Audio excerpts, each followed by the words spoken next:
Well, hello everybody. How are we doing? What's my mic like? Hi, I'm Sam and you are listening to Chilliteracy, where, I'm just going to bring my mic up a little bit because I've had the gain all over the place over the last week or so. I sound good? Good, thank you. I'm glad to hear it. Hello, hi, welcome. I've started the stream a little early because, as I've said in chat, I've made some changes to my OBS because I finally actually remembered this afternoon, early enough before starting the stream. Oh wait, yeah, we've been having problems. Well, I've been having problems, specifically me. And what could be more important than that? That I need to try and figure out. Wall Strike, yeah, for what it's worth, last week and with other stories you didn't notice any dropped audio. Yeah, I feel like largely due to the nature of this stream, like it's very, frankly, visually simplistic compared to a lot of what Twitch is like built for, you know, like 30 or 60 FPS, like video-based content, like someone streaming themselves, their face talking in a place, like, you know, where the image is constantly shifting. Whereas this is it's animated, but it's a very static image, and it's all audio-based. So my expectation would be that, like, dropped frames, unstable content like that should be less impacted. But as, you know, basically, as a long-time Twitch user myself, I understand from the user experience what it can feel like watching a stream with technical problems like stream hitches, dropped frames, stuff like that. And it feels like you're watching a stream with hiccups, basically. And that's the sort of thing that would bother me watching. And so because of that, it's like it's a thing that bothers me, and I wouldn't want to deliver that to an audience, you know. Unless you drop so many frames all over the floor that the stream stumbles over it. Yes, exactly. But yeah, April, hello, sneaky early stream. What? Yeah, it is. Don't worry, I won't get to the content for a bit, because I figured if I do this, it gives me time to actually just sit and ramble for a bit about these frame rate problems, or drop frame problems. But actually, so far, I'm seeing not a single dropped frame, so it's possible that, you know, touch plywood desk, that counts, right? There's varnish, but, you know, the thought's there. Maybe it has actually addressed the problem. For those wondering what that problem was, if OBS lets me click... No, it doesn't. It won't let me look at my profile. Actually, I don't need to change profiles. I need to go to settings. Basically, in OBS, which I believe is open broadcasting software, the software that most streamers, I guess, use for streaming, you have a whole bunch of encoder settings, which are essentially how the software takes what you tell it to stream and converts it into sound and images for Twitch. And I looked and saw, because I have, when I stream on like the Longest John's channel, I don't have any of these problems. It's all fine. And so I thought, well, it's either to do with the Chilliteracy Twitch channel for some weird reason, or it's to do with my stream settings. And so I looked through to compare my stream settings for both channels and saw that on the Chilliteracy one there were a bunch of weird settings, like things that didn't look right, and yet I couldn't change them.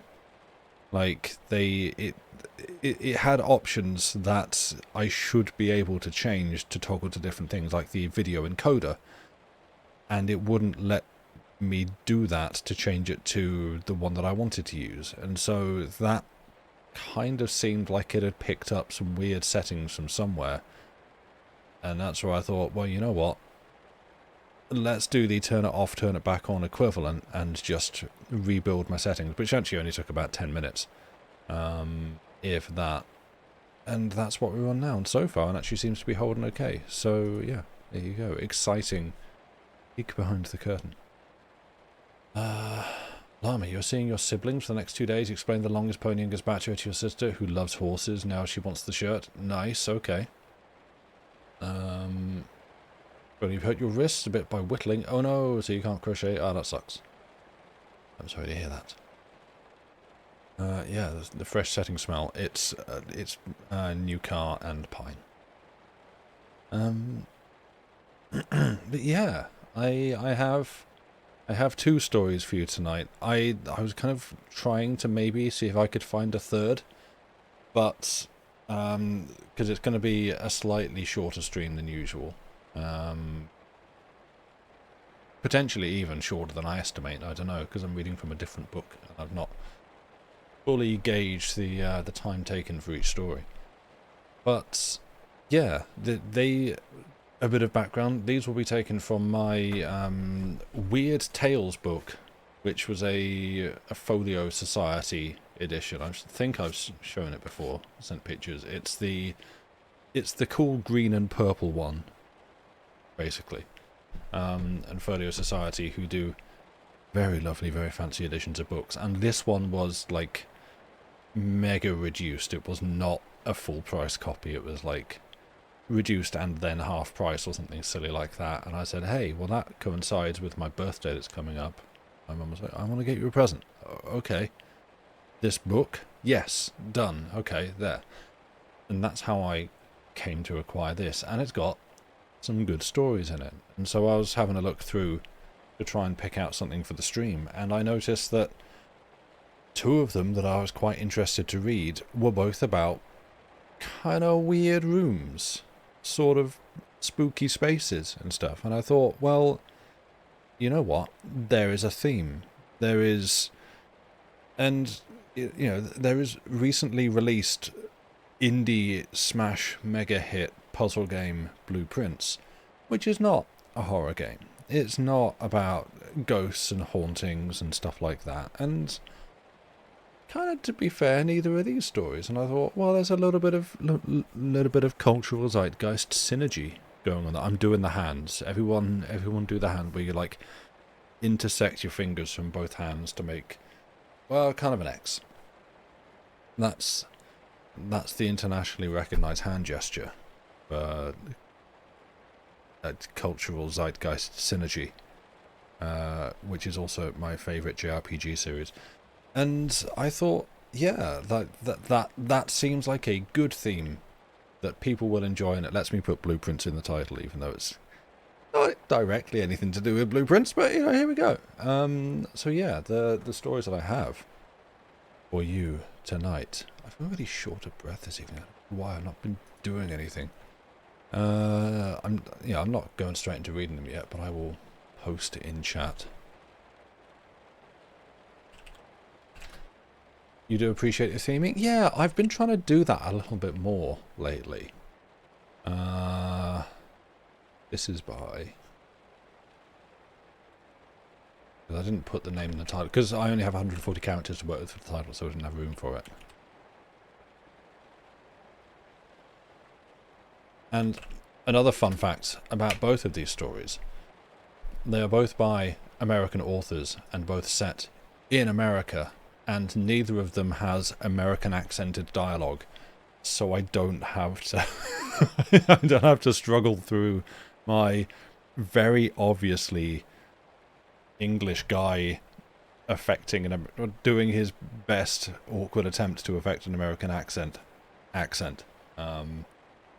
Which I've come to realise recently it was like a whole thing that you would get on TV here in the UK, and probably more so the 80s, but also I think a little bit early 90s, especially on like children's TV, where like a show, like it's like a soap opera or a sitcom or something like that. And the example I always think of was, say, the TV adaptation of Hitchhiker's Guide to the Galaxy, and where they would try to have like a slightly, basically it's like a shorthand for, ooh, that's a bit fancy and exotic in a character, is they would give them an American accent. Because certainly during that time there wasn't like a wealth of American actors, American, born American accented actors working in the UK, and so it would be like, ooh, we want to introduce a little bit of flair and exoticism into our episode for this one. So we'll give this character who's from Hollywood or Florida or something. And in Hitchhiker's Guide to the Galaxy, I'm pretty sure there is a bodyguard for, is it Hot Black Desiato, who his bodyguard is played by David Prowse, who was the physical presence of Darth Vader, and for whatever reason his character's trying to do an American accent, and he's got a proper West Country accent he has, and you can hear like it this West Country accent is like it's being held prisoner. It's trying to escape and communicate its existence around this affected American accent. It's very funny. You do appreciate the earlier start, now you catch more than usual. Yes, but it is just me sitting here talking complete nonsense. I have to go to bed on time because Easter with the family tomorrow. Nice, fair enough. One of your favourite Twitch musicians is on a house concert tour, and she's playing at on a house concert tour, and she's playing at your house tomorrow night. Wow, that's super neat. Okay. Huh. And then this is what we're all here for. Wait, you're not here for the stories? Oh no. Monty Python had the absolute worst American accents. Yeah, like, and again, this is like a thing that I've just recently thought about and become aware of. Oh, also, Lucy, sorry, I completely forgot because you subbed before I'd gone live. No, gone to speaking. Thank you for the resub. My bad. I'm not with it. Maybe you should do that. Yeah, you book Lucy to come and toot a trumpet in your living room? That's great. Do it. It's worth it. But how did I get onto this? Oh yeah, me doing bad accents. Yeah, let's just say it's just like a thing that I feel like I've noticed that like back in the 80s, 90s,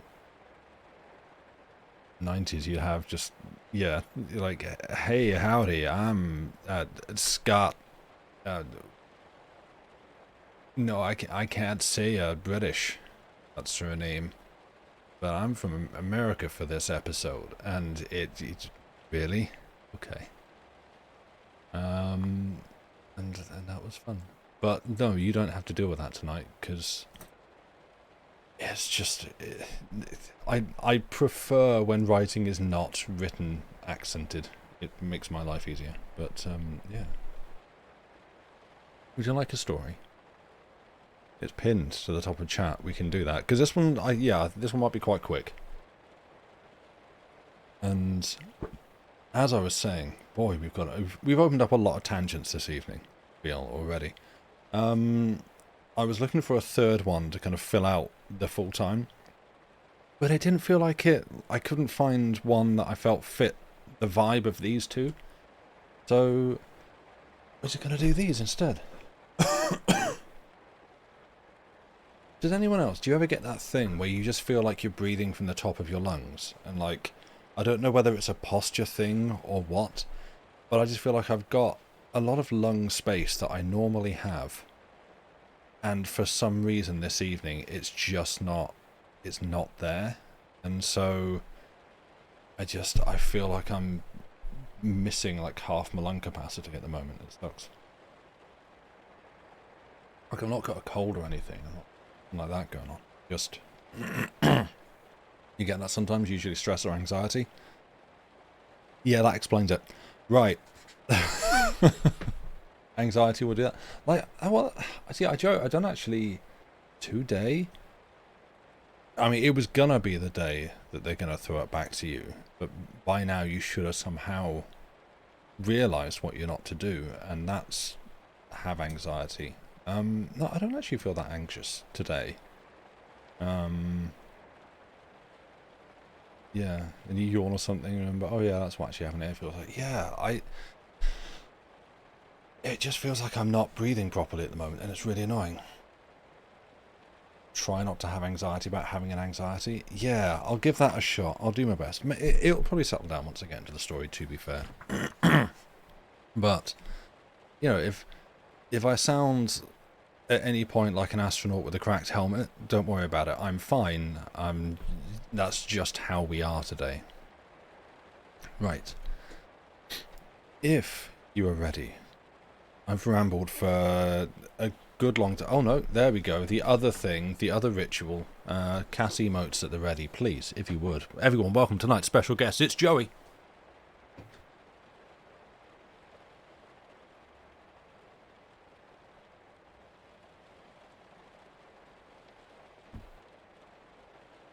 Hi.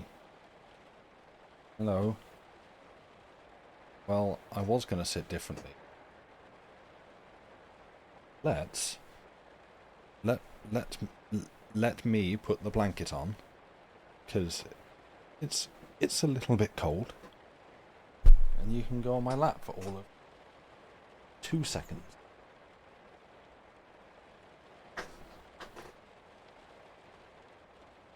And take that look off your face. It's fine. Come on. There you go. You come up. Hi.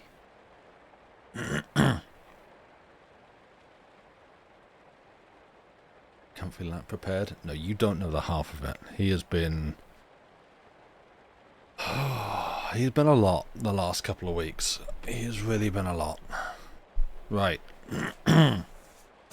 Now that the big distraction is here, and my light is repositioned onto the book, he's going to headbutt the mic, purr into it, sniff it, probably bite the foam at some point, so anything you... Thank you. Yeah, like that. Exactly like that. Oh yeah, rub your face on it. That's real good. He says hello. Right. Yeah, the little purrs into the microphone. He's not even like I can barely hear it. He is not going for it yet. He might at some point. You got any more? Yeah, he's just a little grumbles at the moment. Okay. Right. Well, now that this is all done... Yeah, you get that cat per ASMR just right into the mic. Let us have a story. This is The Little Room by Madeline Yale Wynne. How would it do for a smoking room? Just the very place. Only, you know, Roger, you must not think of smoking in the house. I am almost afraid that having just a plain, common man around, let alone a smoking man, will upset Aunt Hannah. She is New England, Vermont New England, boiled down. You leave Aunt Hannah to me. I shall find her tender side. I'm going to ask her about the old sea captain in the yellow calico. Not the yellow calico. Blue chintz. Well, yellow shell then. No, don't mix it up. Don't mix it up so. You won't know yourself what to expect, and that's half the fun. Now you tell me again exactly what to expect. To tell the truth, I didn't half hear about it the other day. I was wool gathering. It was something queer that happened when you were a child, wasn't it? Something that began to happen long before that, and kept happening, and may happen again. But I hope not. What was it? I wonder if the people in the other car can hear us. Or if the other people in the car can hear us. I fancy not. We don't hear them. Not consecutively, at least. Well, Mother was born in Vermont, you know. She was the only child by a second marriage. Aunt Hannah and Aunt Maria are only half-aunts to me, you know. I hope they are half as nice as you are. Roger, be still. They certainly will hear us. Well, don't you want them to know we are married? Yes, but not just married. There's all the difference in the world. You are afraid we look too happy? No, only I want my happiness all to myself. Thank you, Joey. Well, the little room. My aunts brought Mother up. They were nearly 20 years older than she. I might say Hiram, and they brought her up. You see, Hiram was bound out to my grandfather when he was a boy, and when grandfather died, Hiram said he supposed he went with the farm along with the critters, and he has been there ever since. He was my mother's only refuge from the decorum of my aunts. They are simply workers. They make me think of the Maine woman who wanted her epitaph to be, "She was a hard-working woman." Joey wishes to leave. 1 second.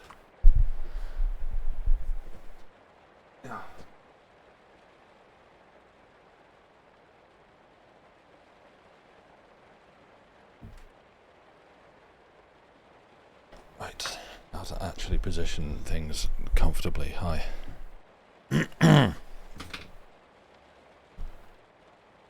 They must be almost beyond their working days. How old are they? 70, or thereabouts. But they will die standing, or at least on a Saturday night after all the housework is done up. They were rather strict with Mother, and I think she had a lonely childhood. The house is almost a mile away from any neighbours, and off on top of what they call Stony Hill. It is bleak enough up there even in the summer. When Mamma was about 10 years old, they sent her to cousins in Brooklyn who had children of their own and knew more about bringing them up. She stayed there till she was married. She didn't go to Vermont in all that time, and of course hadn't seen her sisters, for they never would leave home for a day. They couldn't even be induced to go to Brooklyn to her wedding, and so she and her father took their wedding trip up there. And that's why we are going up there on our own. Don't, Roger, you have no idea how loud you speak. You never say so, except when I'm going to say that one little word. Or don't say it then. Or say it, very, very quickly. Well, what was the queer thing? When they got to the house, Mother wanted to take Father right off into the little room. She had been telling him about it, just as I am going to tell you, and she had said that of all the rooms, that one was the only one that seemed pleasant to her. She described the furniture and the books and paper and everything, and said it was on the north side, between the front and back room. Well, when they went to look for it, there was no little room there. There was only a shallow china closet. She asked her sisters when the house had been altered and a closet made of the room that used to be there. They both said the house was exactly as it had been built, that they had never made any changes except to tear down the old woodshed and build a smaller one. Father and Mother laughed a good deal over it, and when anything was lost they would always say it must be in the little room, and any exaggerated statement was called little roomy. When I was a child I thought that was a regular English phrase, I heard it so often. Well, they talked it over, and finally they concluded that my mother had been a very imaginative sort of child and had read in some book about such a little room, or perhaps even dreamed it, and then had made believe, as children do, till she herself had really thought the room was there. Why, of course, that might easily happen. Yes, but you haven't heard the queer part yet. You wait and see if you can explain the rest as easily. They stayed at the farm 2 weeks and then went to New York to live. When I was 8 years old, my father was killed in the war and Mother was broken-hearted. She never was quite strong afterwards, and that summer we decided to go up to the farm for 3 months. I was a restless sort of child, and the journey seemed very long to me. And finally, to pass the time, Mamma told me the story of the little room, and how it was all in her own imagination, and how there really was only a china closet there. She told it with all the particulars, and even to me, who knew beforehand that the room wasn't there, it seemed just as real as could be. She said it was on the north side, between the front and back rooms, that it was very small, and they sometimes called it an entry. There was a door also that opened out of doors, and that one was painted green and was cut in the middle like the old Dutch doors, so that it could be used for a window by opening the top part only. Directly opposite the door was a lounge or couch. It was covered with blue chintz, India chintz, some that had been brought over by an old Salem sea captain as a venture. He had given it to Hannah when she was a young girl. She was sent to Salem for 2 years, to school. Grandfather originally came from Salem. I thought there wasn't any room or chintz. That's just it. They had decided that Mother had imagined it all, and yet you see how exactly everything was painted in her mind, for she had even remembered that Hiram had told her that Hannah could have married the sea captain if she had wanted to. The India cotton was the regular blue stamped chintz with the peacock figure on it. The head and body of the bird were in profile, while the tail was full front view behind it. It had seemed to take Mamma's fancy, and she drew it for me on a piece of paper as she talked. Doesn't it seem strange to you that she could have made all that up, or even dreamed it? At the foot of the lounge were some hanging shelves with some old books on them. All the books were leather-coloured except one. That was bright red, and was called the Ladies' Album. It made a bright break between the other, thicker books. On the lower shelf was a beautiful pink seashell lying on a mat made of balls of red-shaded worsted. This shell was greatly coveted by Mother, but she was only allowed to play with it when she had been particularly good. Hiram had showed her how to hold it close to her ear and hear the roar of the sea in it. I know you'll like Hiram, Roger. He is quite a character in his way. Mamma said she remembered, or thought she remembered, having been sick once, and she had to lie quietly for some days on the lounge. Then was the time she had become so familiar with everything in the room, and she had been allowed to have the shell to play with all the time. She had had her toast brought to her there, with make-believe tea. It was one of her pleasant memories of her childhood. It was the first time she had been of any importance to anybody, even herself. Right at the head of the lounge was a light stand, as they called it, and on it was a very brightly polished brass candlestick and a brass tray with snuffers. That is all I remember of her describing, except that there was a braided rag rug on the floor, and on the wall was a beautiful flowered paper, roses and morning glories in a wreath on a light blue ground. The same paper was in the front room. And all this never existed except in her imagination. She said that when she and Father went up there wasn't any little room at all like it anywhere in the house. There was a china closet where she had believed the room to be. And your aunts said there had never been any such room. That is what they said. Wasn't there any blue chintz in the house with a peacock figure? Not a scrap. And Aunt Hannah said there had never been any that she could remember, and Aunt Maria just echoed her. She always does that. You see, Aunt Hannah is an up and down New England woman. She looks just like herself. I mean, just like her character. Her joints move up and down or backward and forward in a plain square fashion. I don't believe she ever leaned on anything in her life, or sat in an easy chair. But Maria is different. She is rounder and softer. She hasn't any ideas of her own. She never had any. I don't believe she would think it right or becoming to have one that differed from Aunt Hannah's, so what would be the use of having any? She is an echo, that's all. When Mamma and I got there, of course it was all excitement to see the china closet, and I had a sort of feeling that it would be the little room after all. So I ran ahead and threw open the door, crying, "Come and see the little room!" And, Roger, said Mrs. Grant, laying her hand in his, there really was a little room there, exactly as Mother had remembered it. There was the lounge, the peacock chintz, the green door, the shell, the morning glory and rose paper, everything exactly as she had described it to me.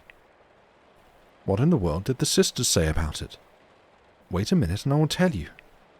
My mother was in the front hall still talking with Aunt Hannah.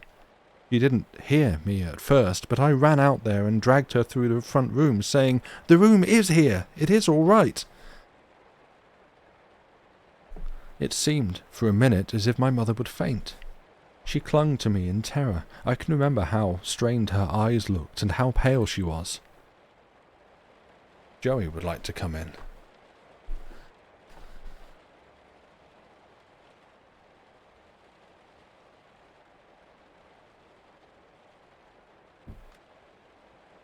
You gonna try this again? You gonna see if... See if lap is right for you. You've spoken to your doctor. You've taken the advice. Try lap today. Coming up? Meow. Yeah, I'm not stopping you this time. Come on. Yeah. There you go.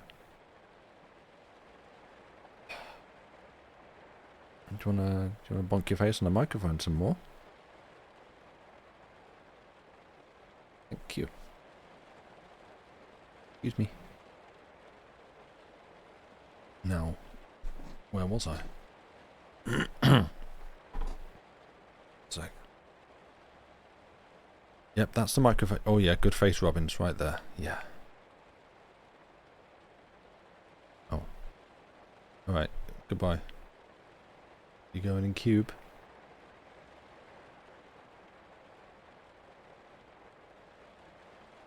You happy in cube? Cube okay? Yeah, cube is fine. Right. Where was I? Where even was I on the page? Let's backtrack a bit. It seemed for a minute as if my mother would faint. She clung to me in terror. I can remember how strained her eyes looked and how pale she was. I called out to Aunt Hannah and asked her when they had had the closet taken away and the little room built, but in my excitement I thought that was what had been done. That little room has always been there, said Aunt Hannah, ever since the house was built. But Mamma said there wasn't any little room here, only a china closet, when she was here with Papa, said I. No, there has never been any china closet there. It has always been just as it is now, said Aunt Hannah. Then Mother spoke. Her voice sounded weak and far off. She said, slowly and with an effort, Maria, don't you remember that you told me that there had never been any little room here? And Hannah said so too, and then I said I must have dreamed it?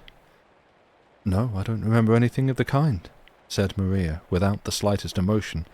I don't remember you ever said anything about any china closet. The house has never been altered. You used to play in this room when you were a child. Don't you remember?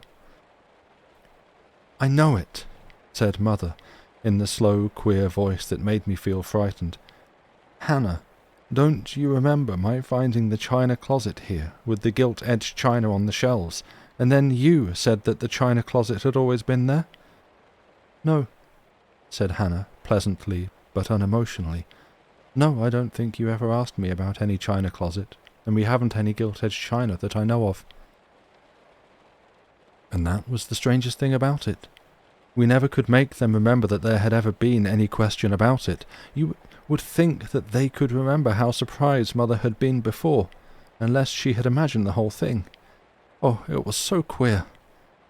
They are always pleasant about it, but they didn't seem to feel any interest or curiosity. It was always this answer, the house is just as it was built. There have never been any changes, so far as we know. And my mother was in an agony of perplexity. How could their how cold their grey eyes looked to me. There was no reading anything in them. It just seemed to break my mother down, this queer thing. Many times that summer, in the middle of the night, I have seen her get up and take a candle and creep softly downstairs. I could hear the steps creak softly under her weight. Then she would go through the front room and peer into the darkness, holding her thin hand between the candle and her eyes. She seemed to think that the little room might vanish. Then she would come back to bed and toss about all night, or lie still and shiver. It used to frighten me. She grew pale and thin, and she had a little cough. Then she did not like to be left alone. Sometimes she would make errands in order to send me to the little room for something, a book, or her fan, or her handkerchief, but she would never sit there or let me stay in there long. And sometimes she wouldn't let me go in there for days together. Oh, it was pitiful. Well, don't talk any more about it, Margaret, if it makes you feel so, said Mr. Grant. Oh, yes, I want you to know all about it, and there isn't much more. No more about the room. Mother never got well, and she died that autumn. She used often to sigh and say with a wan little laugh, "There is one thing I'm glad of, Margaret. Your father knows all about the little room. Sorry, your father knows now all about the little room." I think she was afraid I distrusted her. Of course, in a child's way I thought there was something queer about it, but I did not brood over it. I was too young then, and took it as a part of her illness. But, Roger, do you know, it really did affect me. I almost hate to go there after talking about it. I somehow feel as if I might, as if it might, be a china closet again. That's an absurd idea. I know it. Of course, it can't be. I saw the room and there isn't any china closet there, and no gilt-edged china in the house either. And then she whispered, "But, Roger, you may hold my hand as you do now, if you will, when we go to look for the little room. And you won't mind Aunt Hannah's grey eyes?" "I won't mind anything." It was dusk when Mr. and Mrs. Grant went into the gate under the two old Lombardy poplars and walked up the narrow path to the door, where they were met by the two aunts. Hannah gave Mrs. Grant a frigid but not unfriendly kiss, and Maria seemed for a moment to tremble on the verge of an emotion, but she glanced at Hannah and then gave her greeting in exactly the same repressed and non-committal way. Supper was waiting for them. On the table was the gilt-edged china. Mrs. Grant didn't notice it immediately, till she saw her husband smiling at her over his teacup. Then she felt fidgety and couldn't eat. She was nervous and kept wondering what was behind her, whether it would be a little room or a closet. After supper, she offered to help about the dishes, but, mercy, she might as well have offered to help bring the seasons round. Maria and Hannah couldn't be helped. So she and her husband went to find the little room, or closet, or whatever was to be there. Aunt Maria followed them, carrying the lamp, which she set down, and then went back to the dishwashing. Margaret looked at her husband. He kissed her, for she seemed troubled, and then, hand in hand, they opened the door. It opened into a china closet. The shelves were neatly draped with scalloped paper. On them was the gilt-edged china, with the dishes missing that had been used at the supper, and which at that moment were being carefully washed and wiped by the two aunts. Margaret's husband dropped her hand and looked at her. She was trembling a little, and turned to him for help, for some explanation, but in an instant she knew that something was wrong. A cloud had come between them. He was hurt. He was antagonized. He paused for an appreciable instant, and then said, kindly enough, but in a voice that cut her deeply, "I'm glad this ridiculous thing has ended. Don't let us speak of it again." "Ended?" said she. "How ended?" And somehow her voice sounded to her as her mother's voice had when she stood there and questioned her sisters about the little room. She seemed to have to drag her words out. She spoke slowly. "It seems to me to have only just begun in my case. It was just so with Mother when she— I really wish, Margaret, you would let it drop. I don't like to hear you speak of your mother in connection with it. He hesitated, for was this not their wedding day? It doesn't seem quite the thing, quite delicate, to use her name in the matter." She saw it all now. He didn't believe her. She felt a chill sense of withering under his glance. "Come," he added, "let us go out, or into the dining room, somewhere, anywhere, only drop this nonsense." He went out. He did not take her hand now. He was vexed, baffled. hurt. Had he not given her his sympathy, his attention, his belief, and his hand, and she was fooling him? What did it mean? She was so truthful, so free from morbidness, a thing he hated. He walked up and down under the poplars, trying to get into the mood to go and join her in the house. Margaret heard him go out. Then she turned and shook the shelves. She reached her hand behind them and tried to push the boards away. She ran out of the house onto the north side and tried to find in the darkness with her hands a door or some steps leading to one. She tore her dress on the old rose trees. She fell and rose and stumbled. Then she sat down on the ground and tried to think. What could she think? Was she dreaming? She went into the house and out into the kitchen and begged Aunt Maria to tell her about the little room. What had become of it? When had they built the closet? When had they bought the gilt-edged china? They went on washing dishes and drying them on the spotless towels with methodical exactness, and as they worked they said that there had never been any little room, so far as they knew. The china closet had always been there, and the gilt-edged china had belonged to their mother. It had always been in the house. "No, I don't remember that your mother ever asked about any little room," said Hannah. "She didn't seem very well that summer, but she never asked about any changes in the house. There hadn't ever been any changes." There it was again. Not a sign of interest, curiosity, or annoyance, not a spark of memory. She went out to Hiram. He was telling Mr. Grant about the farm. She had meant to ask him about the room, but her lips were sealed before her husband. Months afterwards, when time had lessened the sharpness of their feelings, they learned to speculate reasonably about the phenomenon, which Mr. Grant had accepted as something not to be scoffed away, not to be treated as a poor joke, but to be put aside as something inexplicable on any ordinary theory. Margaret, alone in her heart, knew that her mother's words carried a deeper significance than she had dreamed of at the time. "One thing I am glad of. Your father knows now." And she wondered if Roger or she would ever know. 5 years later, they were going to Europe. The packing was done.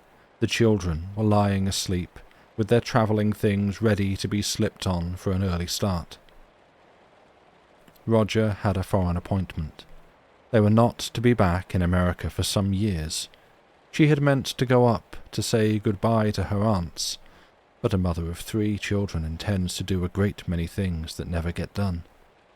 One thing she had done that very day, and as she paused for a moment between the writing of 2 notes that must be posted before she went to bed, she said, "Roger, you remember Rita Lash?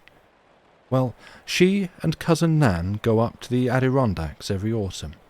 They are clever girls, and I have entrusted to them something I want done very much." "They are the girls to do it, then, every inch of them." "I know it, and they are going to." "Well?"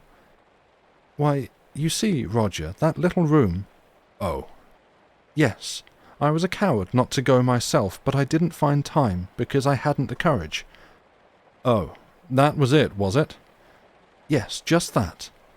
They are going, and they will write us about it." "Want to bet?" "No, I only want to know." Rita Lash and Cousin Nan planned to go to Vermont on their way to the Adirondacks. They found they would have 3 hours between trains, which would give them time to drive up to the Keys farm, and they could still get to the camp that night. But at the last minute, Rita was prevented from going. Nan had to go to meet the Adirondack party, and she promised to telegraph her when she arrived at the camp. Imagine Rita's amusement when she received this message. "Safely arrived, went to the Keys farm, it is a little room." Rita was amused, because she did not in the least think Nan had been there. She thought it was a hoax, but it put into her mind to carry the joke further by really stopping herself when she went up, as she meant really stopping herself when she went up, as she meant to do the next week. She did stop over. She introduced herself to the two maiden ladies who seemed familiar as they had been described by Mrs. Grant. They were, if not cordial, at least not disconcerted at her visit, and willingly showed her over the house. As they did not speak of any other strangers having been to see them lately, she became confirmed in her belief that Nan had not been there. In the north room she saw the roses and the Morning Glory paper on the wall, and also the door that should open into... what? She asked if she might open it. "Certainly," said Hannah, and Maria echoed, "Certainly." She opened it, and found the china closet. She experienced a certain relief. She, at least, was not under any spell. Mrs. Grant left it a china closet. She found it the same. Good. But she tried to induce the old sisters to remember that there had at various times been certain questions relating to a confusion as to whether the closet had always been a closet. It was no use. Their stony eyes gave no sign. Then she thought of the story of the sea captain and said, "Miss Keyes, did you ever have a lounge covered with India chintz, with a figure of a peacock on it, given to you in Salem by a sea captain who brought it from India?" "I dunno as I ever did," said Hannah. That was all.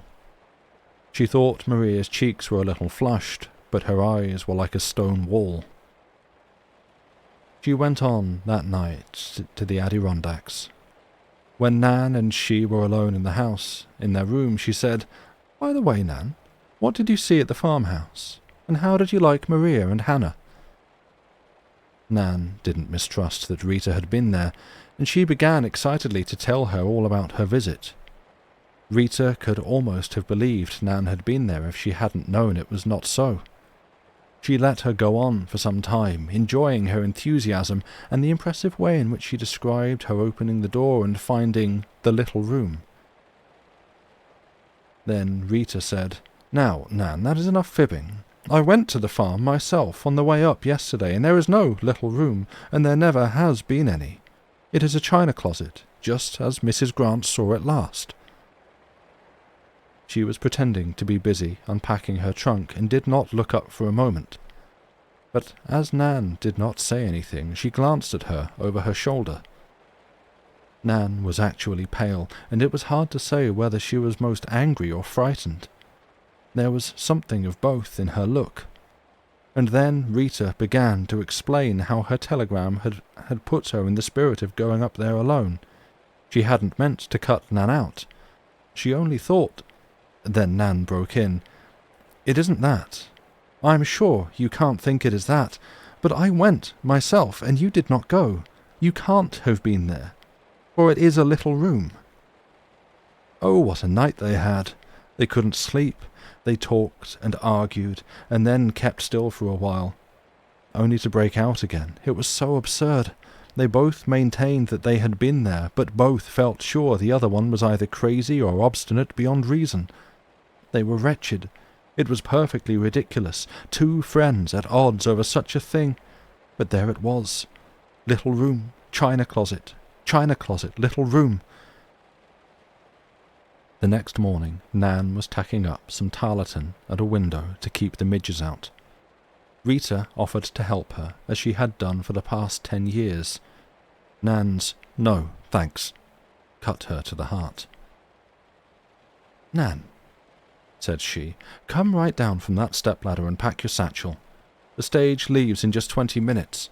We can catch the afternoon express train, and then we'll go together to the farm. I am either going there or going home. You'd better go with me." Nan didn't say a word. She gathered up the hammer and tacks and was ready to start when the stage came round. It meant for them 30 miles of staging and 6 hours of train, besides crossing the lake. But what of that, compared with having a lie lying round loose between them? Europe would have seemed easy to accomplish if it would settle the question. At the little junction in Vermont, they found a farmer with a wagon full of meal bags. They asked him if he could not take them up to the old Keyes farm and bring them back in time for the return train due in 2 hours. They had planned to call it a sketching trip, so they said. We have been there before. We are artists, and we might find some views worth taking. We want also to make a short call upon the Mrs. Keyes. Did you calculate to paint the old house in the picture? They said it was possible they might do so. They wanted to see it anyway. Well, I guess you're too late. The house burned down last night, and everything in it. The end. Thank you for listening. Dun dun dun. And such.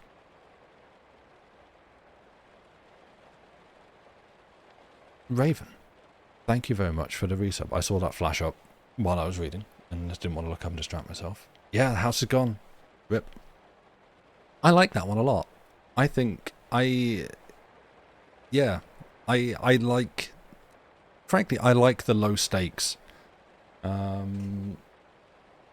I also saw Revix. This is your first time here, and the fact that I have a cat makes it even better. You like the cozy vibe. Yep, Joey is a firm fixture on this. It's basically his stream as far as chat is concerned. But yeah, he comes and goes as he pleases and makes himself known on the stream. Did the house have an existential crisis? Maybe. Problem solved. It's neither room now. Well, yes, also that's true. Oh, glad. Oh, yeah, I saw you saying about your laptop getting boot looped. That sucks. I'm sorry to hear that. Yeah, it's bedtime stories for Joey. He sits in... Well, he's curled up in his cube and sleeping. But yeah, I like that story. It's... Say, there's... It's low stakes. There's no, like, ghost. There's no explainer. Oh, okay, Angeline. Yeah, good luck tech supporting. I hope that goes well. Good to see you. Take care. Yeah, there's no, like... well, you see, someone died in that room nigh on 30 years ago.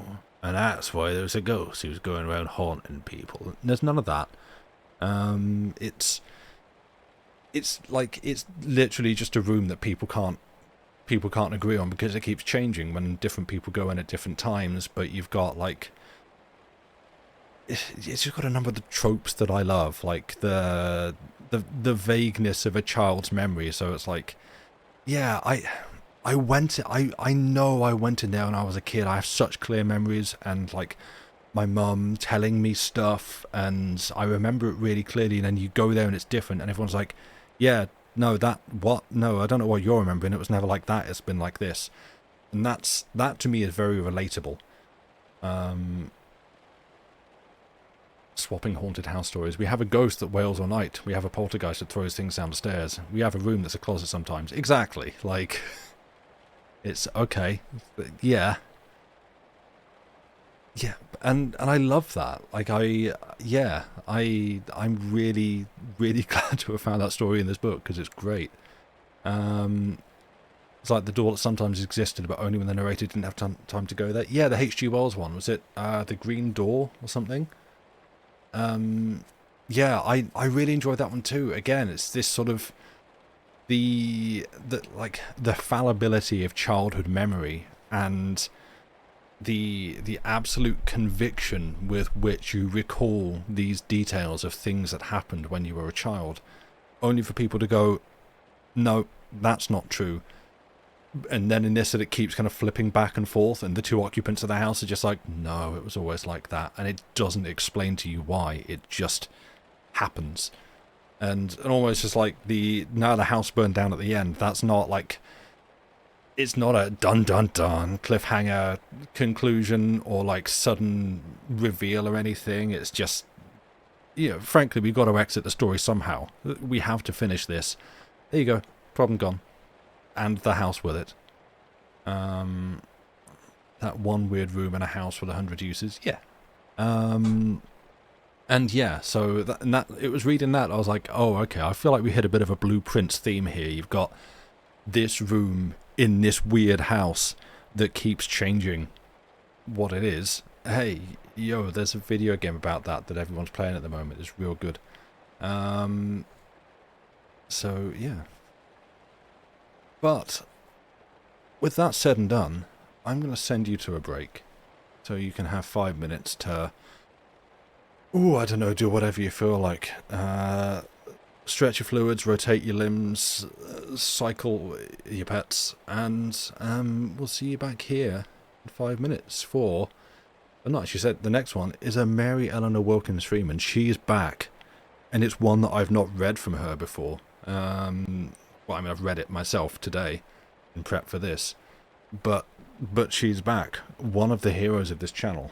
And again, I'm amazed. It's for someone who loves writing American accented speech and even just like narration. It's not. Has this one got sexy zombies in it? No, Shitehawk. You might be on the wrong channel. I'm sorry. See you in 5 minutes, friends. Bye for now.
are back. A saucy Frankenstein that sounds like Sid James, surely. No, I'm afraid... No, that was last week. I was doing... Yeah, that's... Yeah, no, that's by M.R. James. I mean, I can link you... We've got that on YouTube. Because we keep all the VODs, so, you know. If you click over there, just have a look through... yeah, one of them should be titled "A Saucy Frankenstein That Sounds Like Sid James." It's by M.R. James. We'll find it over there. I'm pretty certain. I've not checked the spreadsheet that Llama keeps, but I think that was the one I did. Maybe last week, maybe 2 weeks ago. Oh yeah, sure, I didn't read last week. But, yeah, to everyone else who is not disappointed by the lack of sexy Draculas or saucy Frankensteins, welcome back. Missing a niche? Could we put the hammer back into the horror? Great, thank you. Yeah, that I was gonna... I had in the back of my mind some kind of... Hammer horror, yeah, but you know what? I tried to rise above it. I tried to be better. And who would have thought that twitch.tv/Shitehawk would be the one to come around here and lower the tone? Who could have possibly foreseen that? Saucy Frankenstein is what happens when they serve ribs at the Mad Scientist annual summer barbecue. Don't encourage him, please don't. Some dramatic retelling of the Monster Mash. What do you think we want to get demonetized? We already get copyright claims on the reg on this channel. I think now more so on YouTube than on here, because the break music, I've gone on about this before enough times that you already know this song, so sing it along with me. The break music that we use on here are... The musics are... Let's get that sentence somewhere close to correct. They are classical pieces, so classical compositions, so the compositions that they are derived from are in the public domain, that have been run through Lucy's, like, chiptune finest. So the works, like, the works in which they derive are public domain, are free to use, and the specific pieces, the renditions, I guess, covers, that we use of them on the channel are made by Lucy here, and they are regularly flagged up as claimed by someone else. We lose literally zero revenue from this on YouTube. The videos, if they break 10 views, that's popping off. So like there is not enough there to worry about, but it still winds me up that someone's like, actually that's mine, and if you protest it, they're like, nope, I'm pretty sure I made that. You didn't. We made it. Lucy made the other person on this channel literally made that. Nope, that's mine, and you can't do anything about it. It's bad. It's infuriating. And so no, I will not be doing a copyright violating retelling, dramatic retelling of the Monster Mash. It will be a bit of blue, yes, but you've got to make it tasteful. No. No.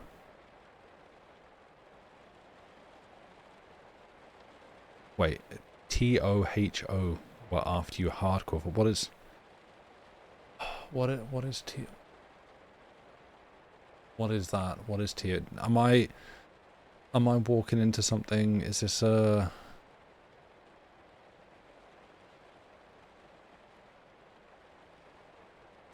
Okay. Oh, right, Gary. Oh, right, they own Godzilla and House. Right, yeah, no, okay, I get you. I was afraid I was like walking into some kind of D's nuts setup. Okay, good. Glad we dodged that. Right. Anyway, you, like, I don't know, you talk amongst yourselves, you have fun there in chat. We've got story vibes to get on with.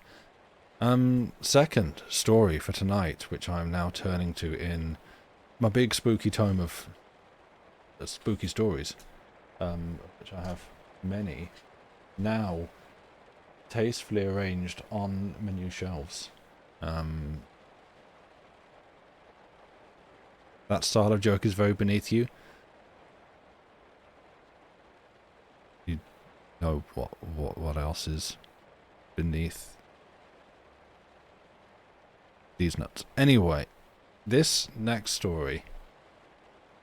Are there zombies, sexy or otherwise? No, there are not. This, no, this one is... Sir, you come to my channel and boo me? No. Boo to you. No, there are no zombies, no monsters or anything. This is called The Whole Bedroom, and it is about a whole bedroom. Again, if you happen to be playing indie cult smash breakout mega hit puzzle adventure Mist-like Obra Dinn, what other SEO option, what like tags can we get in there? Nope, nope, just a regular wardrobe. It is not a seductive wardrobe of any kind, it's just a regular old bedroom. Yet no zombies of any variety. The whole bedroom, not I did no, you didn't hear me say the whole bedroom. I said the hall bedroom. It's a hall. It's a bedroom in a hall. A bedroom in a hole. Not hole. Or hole. Okay. There. You don't want to sleep in a hole? No. Shut your mouth then. You thought I pronounced it perfectly? Thank you. Thank you. I've been working. I'm very self-conscious about my pronunciation. Bedside table with a sorted past. Got a new lamp on my bedside table. I've got the house sorted. Nope. No, can't. No, not doing it. Can't do it. Look, your story's linked to the top of chat. You've once again asked me for a quote bot on the channel. Every time you ask for a quote bot, I take the option further away. No. No. Or what I would do... I pronounce Adirondacks fine? Thank you. I literally had to look that up to make sure. Because I read that and my brain goes like Adirondacks. Because I have a problem. What was the other one I had to... There was another word I had to look up as well. The... Tarleton. I've never encountered Tarleton before, and I had to say that. So, yeah, I had to look them both up. Right. No, look, shush, shut up, all of you. I have a story, I'm going to read it. We will continue. It's longer than the last one, which took longer than I thought, so we may be here until the morning. This... Continuing tonight's accidental... No, not a marathon stream. Accidental blueprints theming is The Whole Bedroom by Mary Eleanor Wilkins Freeman.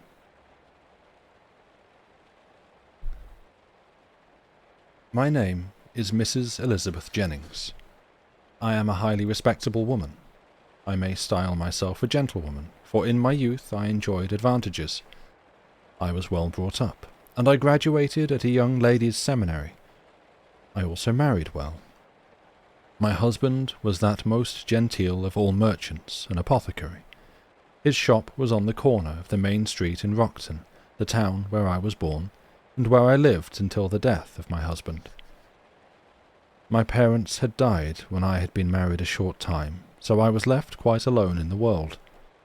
I was not competent to carry on the apothecary business by myself, for I had no knowledge of drugs, and had a mortal terror of giving poisons instead of medicines.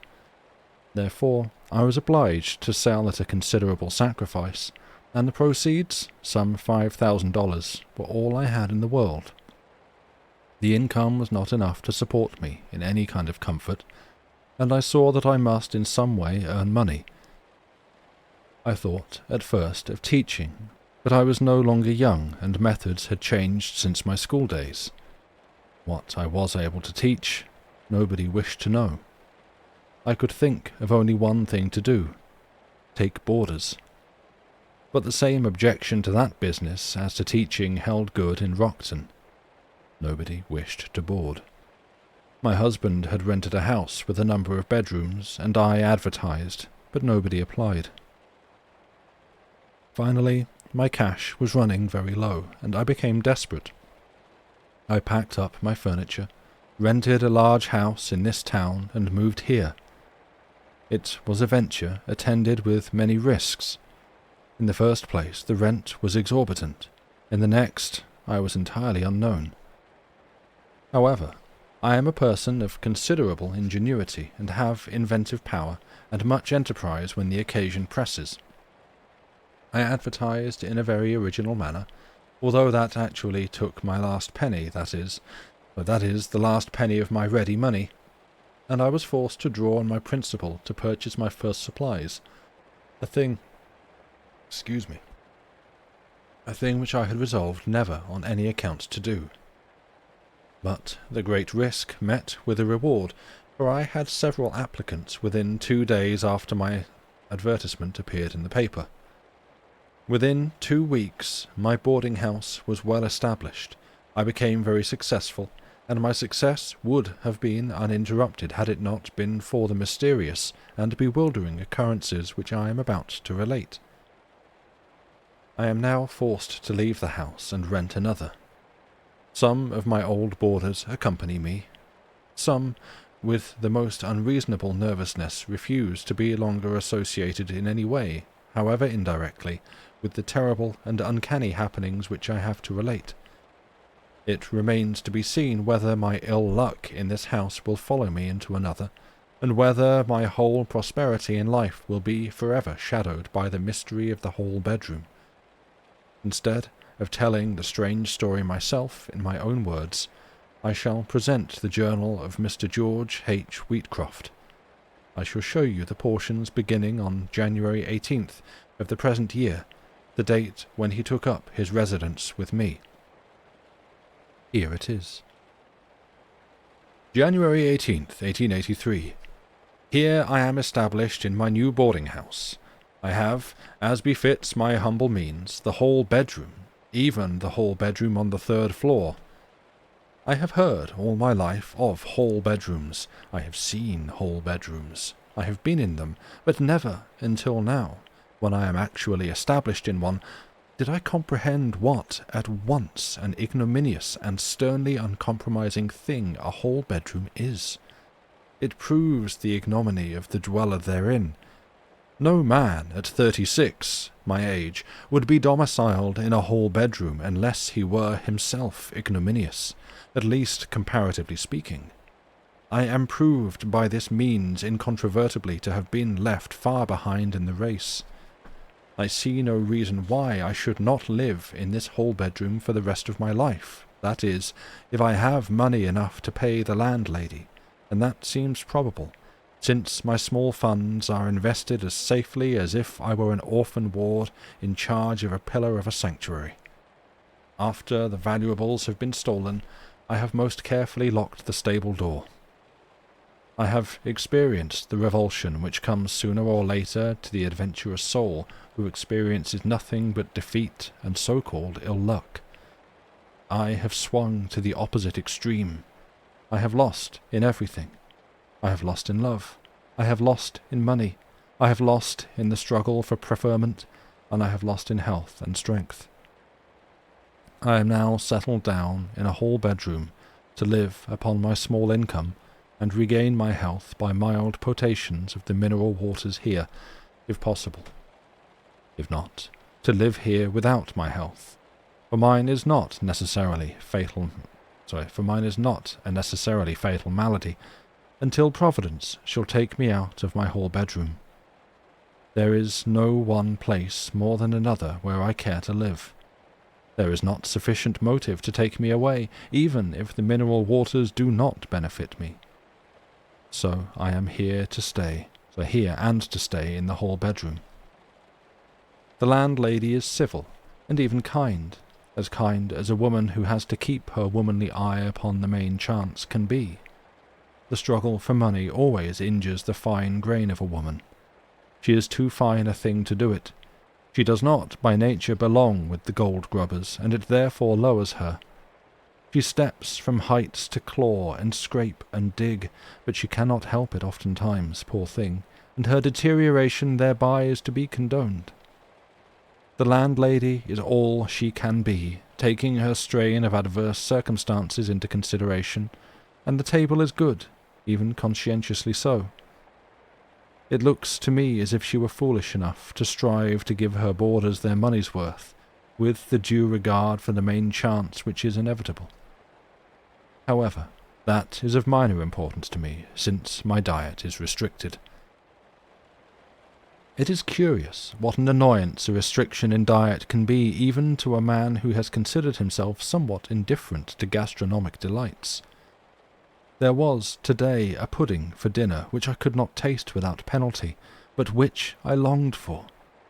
It was only because it looked unlike any other pudding that I had ever seen, and assumed a mental and spiritual significance. It seemed, to me, whimsically no doubt, as if tasting it might give me a new sensation, and consequently a new outlook. Trivial things may lead to large results. Why should I not get a new outlook by means of a pudding? Life here stretches before me most monotonously, and I feel like clutching at alleviations, though paradoxically, since I have settled down with the utmost acquiescence. Still, one cannot immediately overcome and change radically all one's nature. Now I look at myself critically and search for the keynote to my whole self and my actions.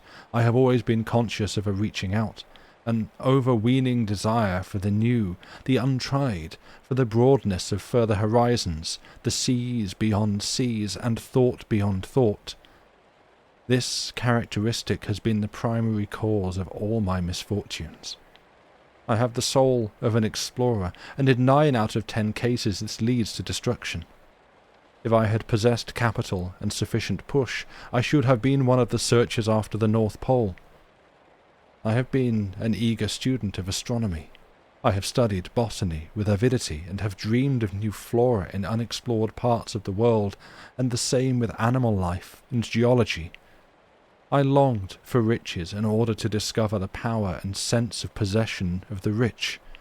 I longed for love in order to discover the possibilities of the emotions. I longed for all that the mind of man could conceive as desirable for man, not so much for purely selfish ends, as from an insatiable thirst for knowledge of universal trend. But I have limitations. I do not quite understand of what nature, or what mortal ever did quite understand his own limitations, since a knowledge of them would preclude their existence, but they have prevented my progress to any extent. Therefore, behold me in my hall bedroom, settled at last into a groove of fate so deep that I have lost the sight of even my horizons. Just at present, as I write here, my horizon on the left, that is, my physical horizon, is a wall covered with cheap paper. The paper is an indeterminate pattern in white and gilt. There are a few photographs of my own hung about, and on the large wall space beside the bed there is a large oil painting, which belongs to my landlady. It has a massive, tarnished gold frame, and, curiously enough, the painting itself is rather good. I have no idea who the artist could have been. It is of the conventional landscape type in vogue some 50 years since, the type so fondly reproduced in Chromos, the winding river with the little boat occupied by a pair of lovers, the cottage nestled among trees on the right shore, the gentle slope of the hills and the church spire in the background, but still it is well done. It gives me the impression of an artist without the slightest originality of design, but much of technique. But for some inexplicable reason the picture frets me. I find myself gazing at it when I do not wish to do so. It seems to compel my attention like some intent face in the room. I shall ask Mrs. Jennings to have it removed. I will hang in its place some photographs which I have in a trunk. January 26th. I do not write regularly in my journal. I never did. I see no reason why I should. I see no reason why anyone should have the slightest sense of duty in such a matter. Some days I have nothing which interests me sufficiently to write out. Some days I feel either too ill or too indolent. For 4 days I have not written, from a mixture of all 3 reasons. Now, today, I both feel like it and I have something to write. Also, I am distinctly better than I have been. Perhaps the waters are benefiting me, or the change of air, or possibly it is something else more subtle. Possibly my mind has seized upon something new, a discovery which causes it to react upon my failing body and serves as a stimulant. All I know is, I feel distinctly better, and am conscious of an acute interest in doing so, which is of late strange to me. I have been rather indifferent, and sometimes have wondered if that were not the cause rather than the result of my state of health. I have been so continually balked that I have settled into a state of inertia. I lean rather comfortably against my obstacles. After all, the worst of the pain always lies in the struggle. Give up, and it is rather pleasant than otherwise. If one did not kick, the pricks would not in the least matter. However, for some reason, for the last few days, I seem to have awakened from my state of quiescence. It means future trouble for me, no doubt, but in the meantime I am not sorry. It began with the picture, the large oil painting.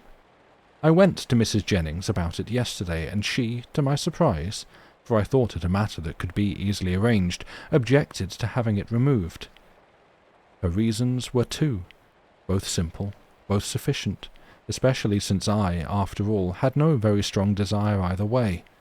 It seems that the picture does not belong to her. It hung here when she rented the house.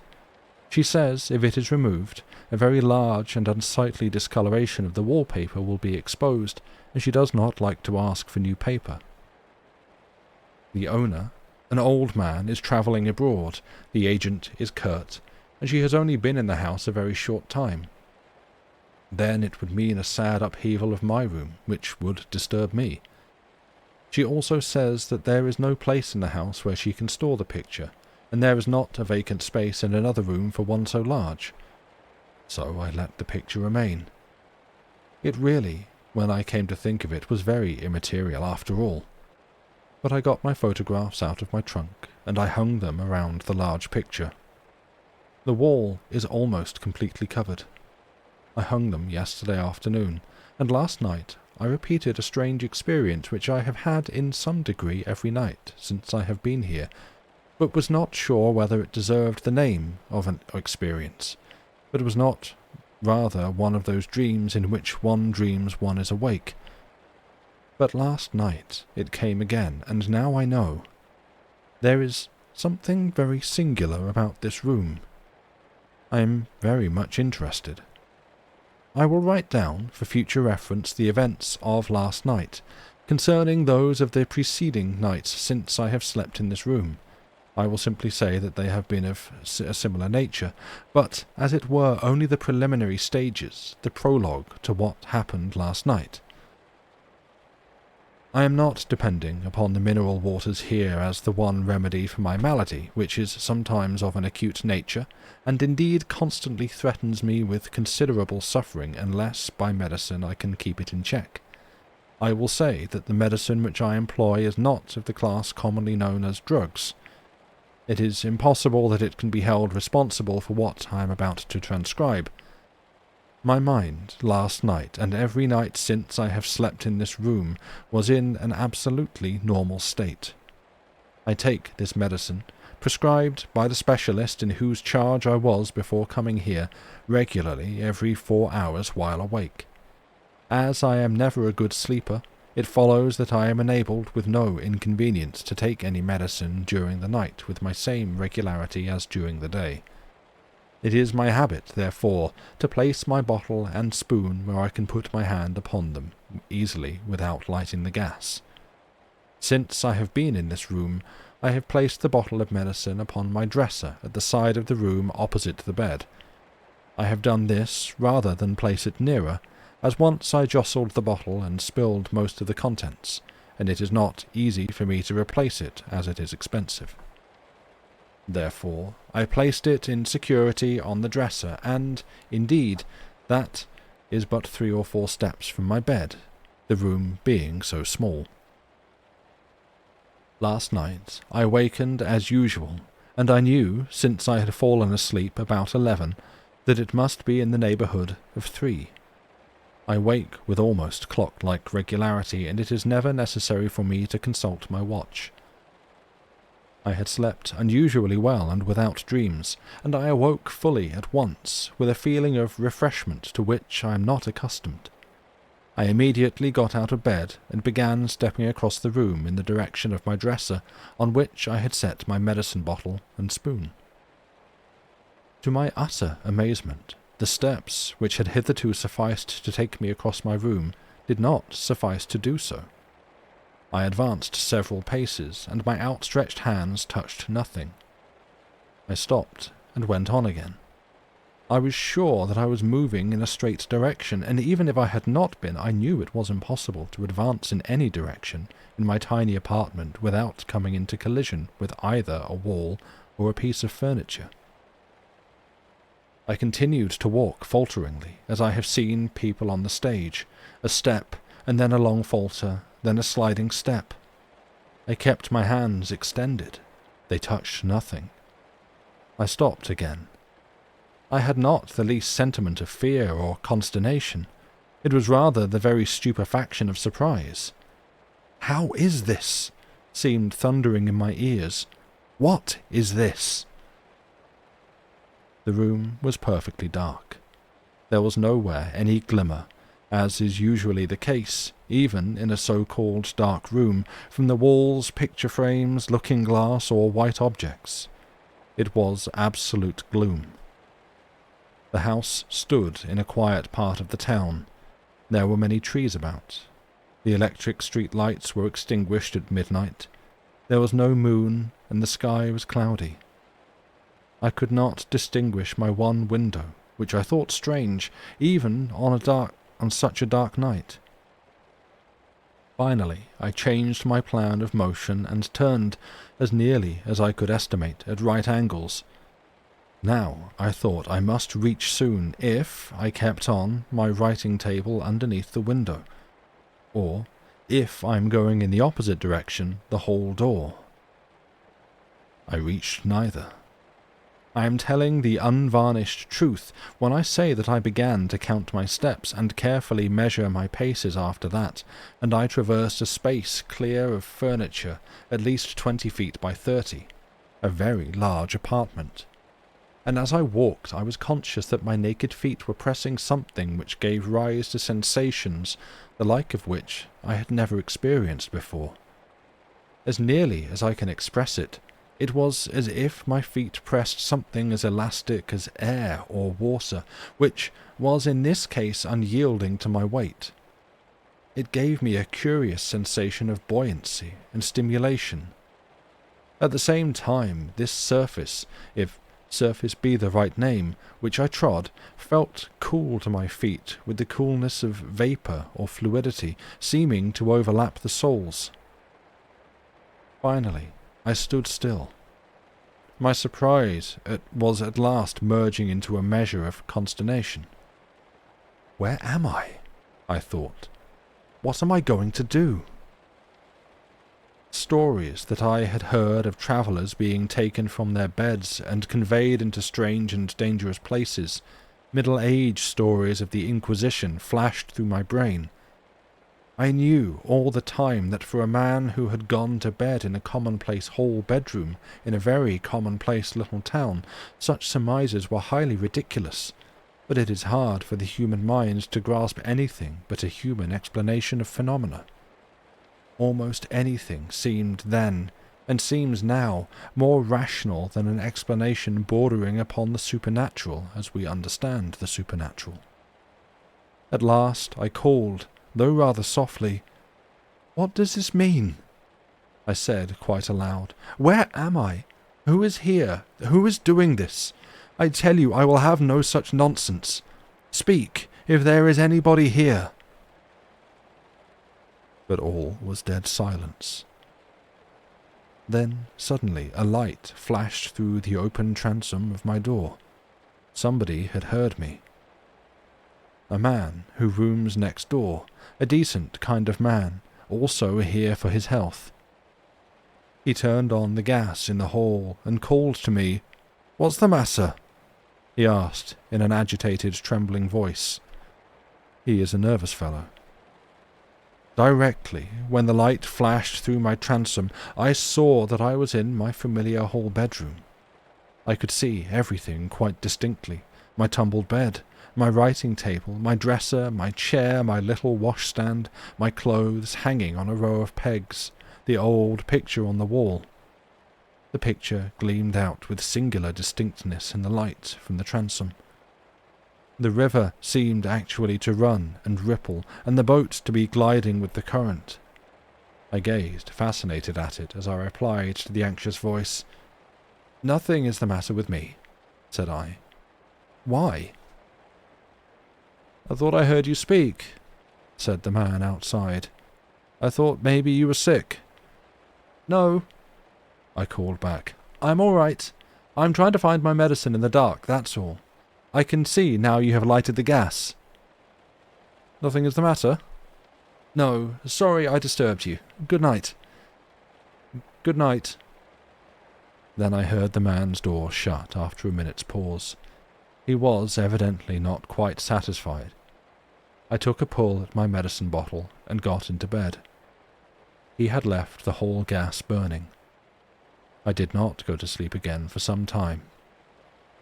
Just before I did so, someone, probably Mrs. Jennings, came out in the hall and extinguished the gas. This morning, when I awoke, everything was as usual in my room. I wonder if I shall have any such experience tonight. January 27th. I shall write in my journal every day until this draws to some definite issue. Last night my strange experience deepened, as something tells me it will continue to do. I retired quite early, at 10:30. I took the precaution on retiring to place beside my bed, on a chair, a box of safety matches that I might not be in the dilemma of the night before. I took my medicine on retiring. That made me due to wake at 2:30. I had not fallen asleep directly, but had had certainly 3 hours of sound, dreamless slumber when I awoke.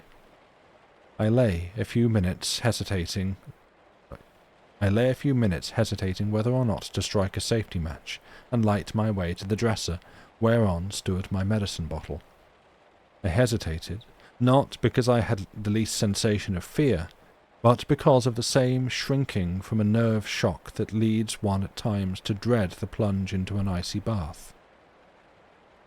It seems much easier to me to strike that match and cross my hall bedroom to my dresser, take my dose, then return quietly to my bed, than to risk the chance of floundering about in some unknown limbo either of fancy or reality.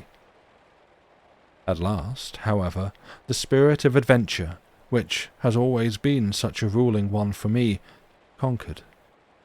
I rose. I took the box of safety matches in my hand, and started on, as I conceived, the straight course for my dresser, about 5 feet across from my bed. As before, I travelled and did not reach it. I advanced with groping hands extended, setting one foot cautiously before the other, but I touched nothing except the indefinite, unnameable surface which my feet pressed. All of a sudden, though, I became aware of something. One of my senses was saluted, nay, more than that, hailed with imperiousness, and that was, strangely enough, my sense of smell, but in a hitherto unknown fashion. It seemed as if the odour reached my mentality first. I reversed the usual process, which is, as I understand it, like this. The odour, when encountered, strikes first the olfactory nerve, which transmits the intelligence to the brain. It is as if, to put it rudely, my nose met a rose, and then the nerve belonging to the sense said to my brain, "Here is a rose." This time my brain said, "Here is a rose," and my sense then recognized it. I say rose, but it was not a rose, that is, not the fragrance of any rose which I had ever known. It was undoubtedly a flower odour, and rose came perhaps the nearest to it. My mind realized it first with what seemed a leap of rapture. "What is this delight?" I asked myself. And then the ravishing fragrance smote my sense. I breathed it in, and it seemed to feed my thoughts, satisfying some hitherto unknown hunger. Then I took a step further, and another fragrance appeared, which I likened to lilies for lack of something better, and then came violets and mignonette. I cannot describe the experience, but it was a sheer delight, a rapture of sublimated sense. I groped further, and always into new waves of fragrance. I seemed to be wading breast-high through flower-beds of paradise, but all the time I touched nothing with my groping hands. At last a sudden giddiness, as of surfeit, overcame me. I realized that I might be in some unknown peril. I was distinctly afraid. I struck one of my safety matches, and I was in my hall bedroom, midway between my bed and my dresser. I took my dose of medicine and went to bed, and after a while fell asleep and did not wake till morning. January 28th. Last night I did not take my usual dose of medicine. In these days of new remedies and mysterious results upon certain organizations, it occurred to me to wonder if possibly the drug might have, after all, something to do with my strange experience. I did not take my medicine. I put the bottle as usual on my dresser, since I feared if I interrupted further the customary sequence of affairs, I might fail to wake.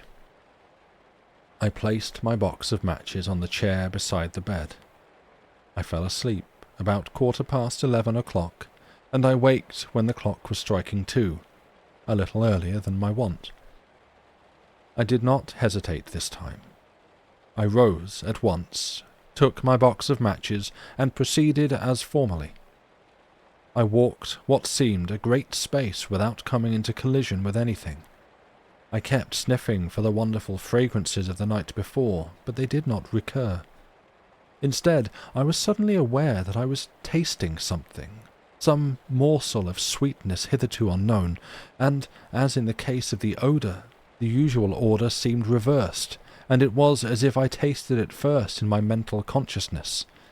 Then the sweetness rolled under my tongue. I thought involuntarily of sweeter than honey or the honeycomb of the Scripture. I thought of the Old Testament manna. An ineffable content, as of satisfied hunger, seized me. I stepped further, and a new savour was upon my palate. And so on. It was never cloying, though of such sharp sweetness that it fairly stung.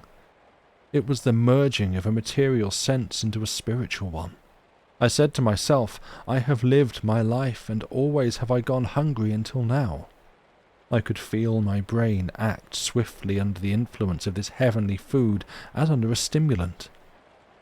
Then, suddenly, I repeated the experience of the night before. I grew dizzy, and an indefinite fear and shrinking were upon me. I struck my safety match, and was back in my hall bedroom. I returned to bed, and soon fell asleep. I did not take my medicine. I am resolved not to do so any longer. I am feeling much better. January 29th. Last night, to bed as usual, matches in place, fell asleep about 11 and waked at 1:30. I heard the half-hour strike. I am waking earlier and earlier every night. I had not taken my medicine, though it was on the dresser as usual.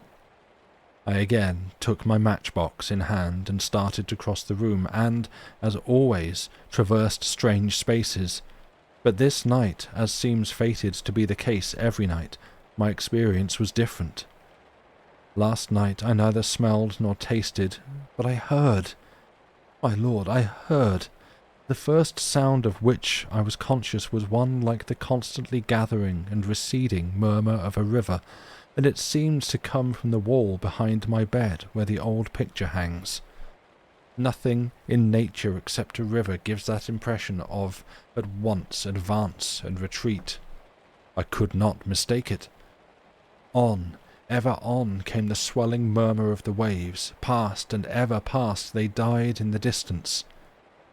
Then I heard above the murmur of the river a song in an unknown tongue which I recognized as being unknown, yet which I understood. But the understanding was in my brain, with no words of interpretation. The song had to do with me, but with me in unknown futures for which I had no images of comparison in the past. Yet a sort of ecstasy, as of prophecy of bliss, filled my whole consciousness. The song never ceased, but as I moved on, I came into new sound waves. There was the pealing of bells which might have been made of crystal and might have summoned to the gates of heaven. There was music of strange instruments, great harmonies pierced now and then by small whispers as of love, and it all filled me with a certainty of a future of bliss. At last I seemed the centre of a mighty orchestra which constantly deepened and increased, until I seemed to feel myself being lifted gently but mightily upon the waves of sound as upon the waves of a sea. Then again the terror and the impulse to flee to my own familiar scenes was upon me. I struck my match and was back in my hall bedroom. I do not see how I sleep at all after such wonders, but sleep I do. I slept dreamlessly until daylight this morning. January 30th. I heard yesterday something with regard to my hall bedroom which affected me strangely. I cannot for the life of me say whether it intimidated me, filled me with the horror of the abnormal, or rather roused to a greater degree my spirit of adventure and discovery. I was down at the Cure, which was sitting on the veranda, sipping idly my mineral water, when somebody spoke my name. "Mr. Wheatcroft?" said the voice, politely, interrogatively, somewhat apologetically, as if to provide for a possible mistake in my identity. I turned and saw a gentleman whom I recognized at once.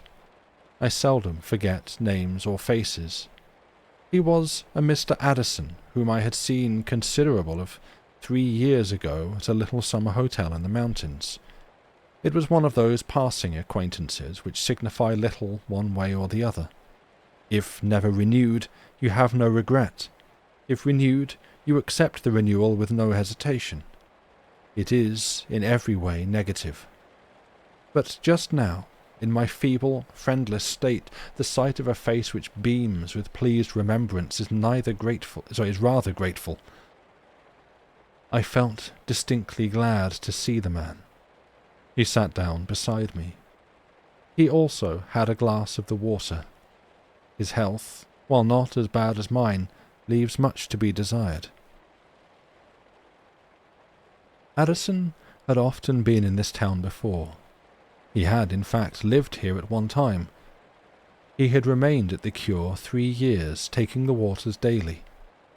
He therefore knows about all there is to be known about the town, which is not very large. He asked me where I was staying, and when I told him the street, rather excitedly inquired the number. When I told him the number, which is 240, He gave a manifest start, and after one sharp glance at me sipped his water in silence for a moment. He had so evidently betrayed some ulterior knowledge with regard to my residence that I questioned him. "What do you know about 240 Pleasant Street?" said I. "Oh, nothing," he replied, evasively sipping his water. After a little while, however, he inquired, in what he evidently tried to render a casual tone, what room I occupied. "I once lived a few weeks at 240 Pleasant Street myself," he said. "That house always was a boarding house, I guess." "It had stood vacant for a term of years before the present occupant rented it, I believe," I remarked. Then I answered his question. "I have the hall bedroom on the 3rd floor," said I. "The quarters are pretty straitened, but comfortable enough as hall bedrooms go." But Mr. Addison had showed such unmistakable consternation at my reply that then I persisted in my questioning as to the cause, and at last he yielded and told me what he knew. He had hesitated both because he shrank from displaying what I might consider an unmanly superstition, and because he did not wish to influence me beyond what the facts of the case warranted. "Well, I will tell you, Wheatcroft," he said. "Briefly, all I know is this. When last I heard of 240 Pleasant Street, it was not rented because of foul play which was supposed to have taken place there, though nothing was ever proved. There were 2 disappearances, and, in each case, of an occupant in the hall bedroom, which you now have. The first disappearance was of a very beautiful girl who had come here for her health, and was said to be the victim of a profound melancholy, induced by a love disappointment. She obtained board at 240, and occupied the hall bedroom about 2 weeks. Then, one morning, she was gone, having seemingly vanished into thin air. Her relatives were communicated with. She had not many, nor friends either, poor girl, and a thorough search was made, but the last I knew she had never come to light. There were 2 or 3 arrests, but nothing ever came of them. Well, that was before my day here, but the second disappearance took place when I was in the house. A fine young fellow who had overworked in college. He had to pay his own way. He had taken cold, had the grip, and that and the overwork had about finished him, and he came on here for a month's rest and recuperation. He had been in that room about 2 weeks, a little less, when one morning he wasn't there. Then there was a great hullabaloo. It seems that he had let fall some hints to the effect that there was something queer about the room, but, of course, the police did not think much of that. They made arrests right and left, but they never found him, and the arrested were discharged, though some of them are probably under a cloud of suspicion to this day. Then the boarding house was shut up. 6 years ago nobody would have boarded there, much less occupied that hall bedroom, but now I suppose new people have come in, and the story has died out. I dare say your landlady will not thank me for reviving it." I assured him that it would make no possible difference to me. He looked at me sharply and asked bluntly if I had seen anything wrong or unusual about the room.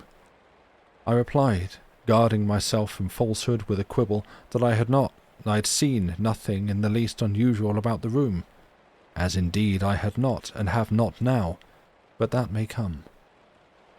I feel that will come in due time. Last night I neither saw, nor heard, nor smelled, nor tasted, but I felt. Last night, having started again on my exploration of God knows what, I had not advanced a step before I touched something. My first sensation was one of disappointment. It is the dresser, and I am at the end of it now, I thought. But I soon discovered that it was not the old painted dresser which I touched, but something carved, as nearly as I could discover with my unskilled fingertips, with winged things. There were certainly long, keen curves of wings which seemed to overlay an arabesque of fine leaf and flower work. I do not know what the object was that I touched. It may have been a chest. It may I may seem to be exaggerating when I say that it somehow failed or exceeded in some mysterious respect of being the shape of anything I had ever touched. I do not know what the material was. It was as smooth as ivory, but it did not feel like ivory. There was a singular warmth about it, as if it had stood long in hot sunlight. I continued, and I encountered other objects I am inclined to think were pieces of furniture or fashions, and possibly of uses unknown to me, and about them all was the strange mystery as to a shape. At last I came to what was evidently an open window of large area. I distinctly felt a soft, warm wind, yet with a crystal freshness, blow on my face. It was not the window of my hall bedroom, that I know. Looking out, I could see nothing. I only felt the wind blowing on my face. Then, suddenly, without any warning, my groping hands to the right and left touched living beings, beings in the likeness of men and women, palpable creatures in palpable attire. I could feel the soft silken texture of their garments which swept around me, seeming to half enfold me in clinging meshes like cobwebs.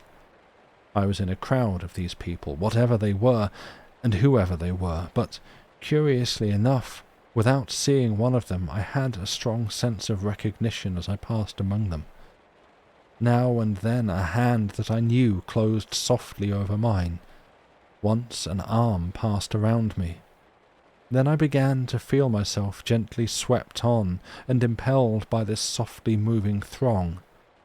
Their floating garments seemed to fairly wind about me, and again a swift terror overcame me. I struck my match, and was back in my hall bedroom.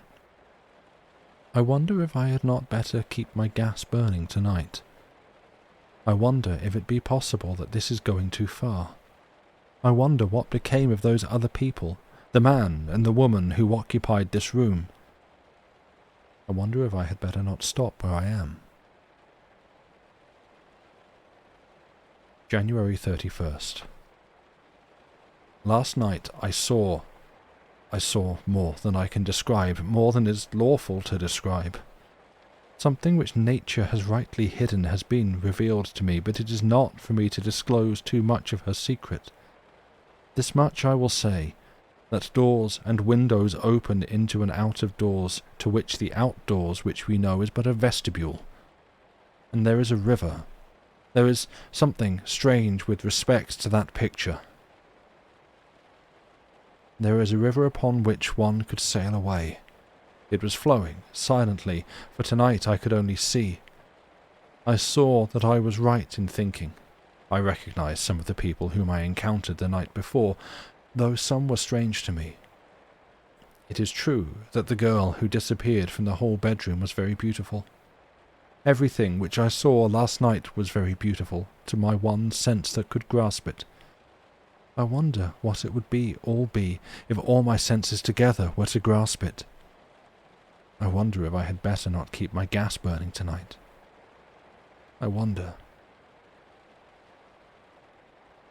This finishes the journal which Mr. Wheatcroft left in his hall bedroom. The morning after the last entry, he was gone.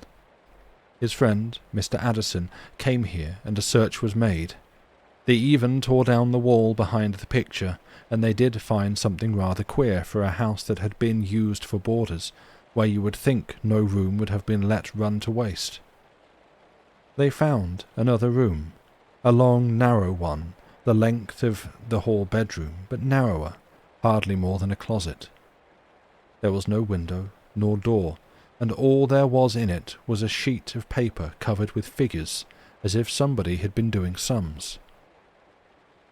They made a lot of talk about those figures, and they tried to make out that the fifth dimension, whatever that is, was proved, but they said afterward they didn't prove anything.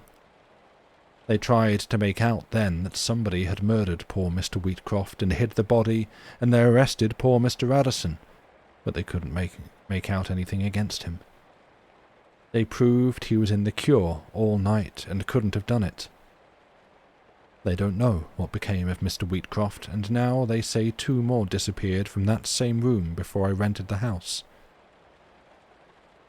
The agent came and promised to put the new room they discovered into the hall bedroom and have everything new, papered and painted.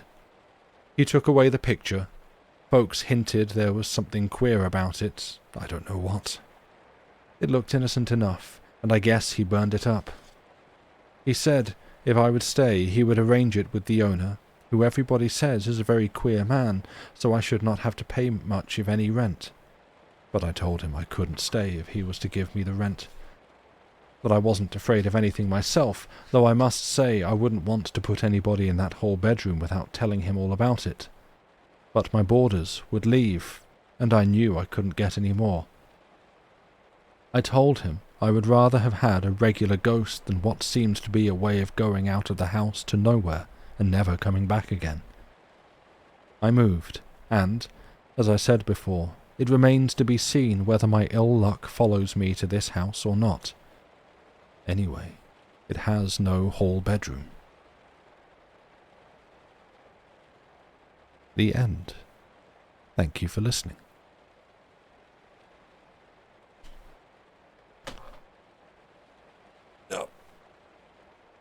He checks his medicine in the morning and finds out somebody swapped it for LSD. No, he checks his medicine in the morning and finds somebody swapped his medicinally allocated LSD for water.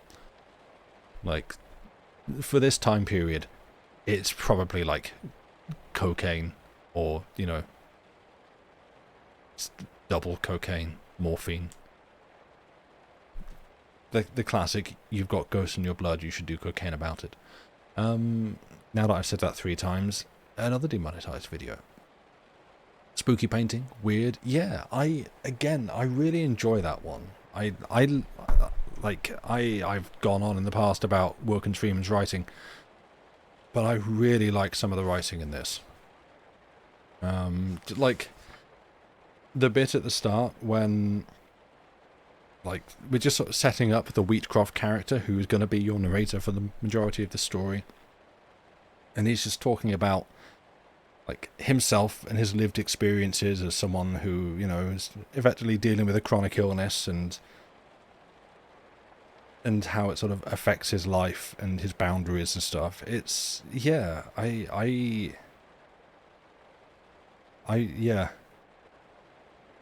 painting to another dimension where all of them are happier. Yeah, it seems some kind of possibly like heavenly portal without.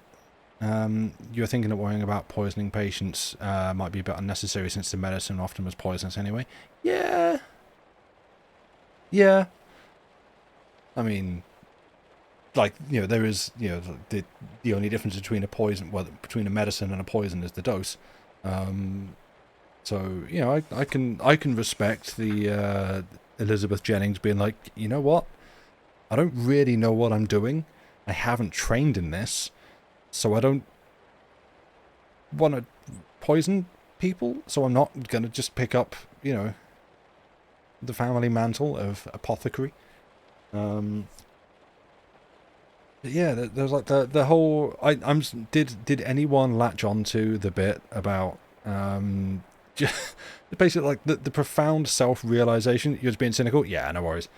The profound like realization that what's his name? Yes, George has just over pudding.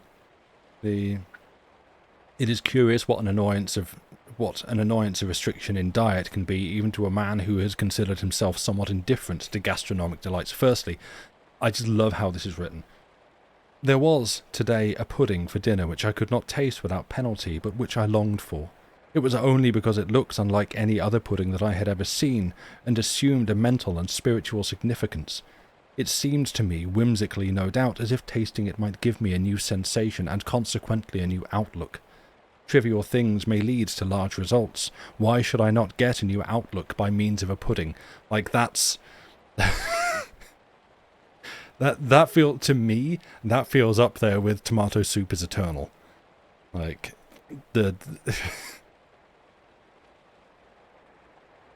yeah, why should I not get a new outlook by means of a pudding, right? It's pudding magic. This is one hell of a creme brulee that your man is staring down.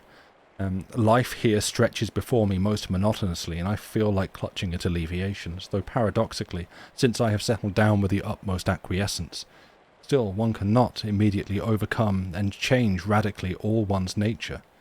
Now I look at myself critically and search for the keynote to my whole self and my actions. I'm just reading it again because I really like this bit. And I have always been conscious of a reaching out, an overweening desire for the new, the untried, for the broadness of further horizons, the seas beyond seas, the thought beyond thought. This characteristic has been the primary cause of all my misfortunes. I have the soul of an explorer, and in 9 out of 10 cases this leads to destruction. If I had possessed capital and sufficient push, I should have been one of the searchers after the North Pole. I have been an eager student of astronomy. I have studied botany with avidity and have dreamed of new flora in unexplored parts of the world, and the same with animal life and geology.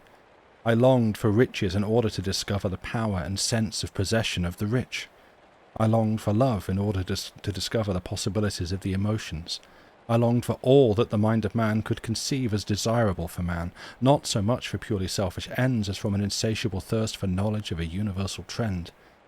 But I have limitations. I do not quite understand of what nature, for what mortal ever did quite understand his own limitations, since a knowledge of them would preclude their existence, but they have prevented my progress to any extent. Therefore behold me in my hall bedroom, settled at last into a groove of fate so deep that I have lost the sight of even my horizons. Like, that, I don't know about you. I love that. Like, that is, yeah. Particularly that, just coming down from all of that to, therefore behold me in my hall bedroom, settled at last into a groove of fate so deep that I have lost the sight of even my horizons. Just, damn. It's so poetic. It's so, like, right? It's an oof. It's just, yeah. I don't know, that hits, like, that is, to me, like, I